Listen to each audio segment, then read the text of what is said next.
As someone who repairs appliances every day, here are the brands I see break the most.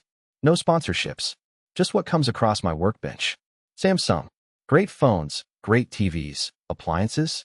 I repair more Samsung than almost any other brand. Refrigerator ice makers freeze up constantly. Defrost systems fail.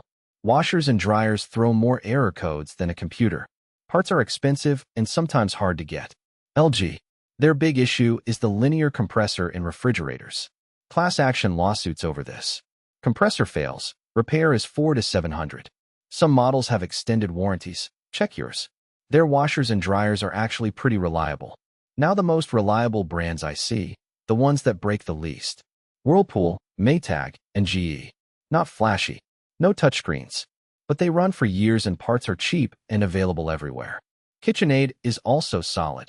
It's made by Whirlpool with a premium look. Kenmore is a wild card. They don't manufacture anything. First 3 digits of the model number reveal the real maker. 106 is Whirlpool. 253 is Frigidaire. 363 is GE.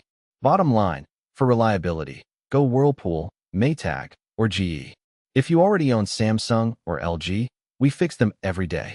Same-day service in Port St. Lucie, Stuart, Fort Pierce, Jensen Beach, Palm City. Call Treasure Coast Appliance Repair at 772-353-5791.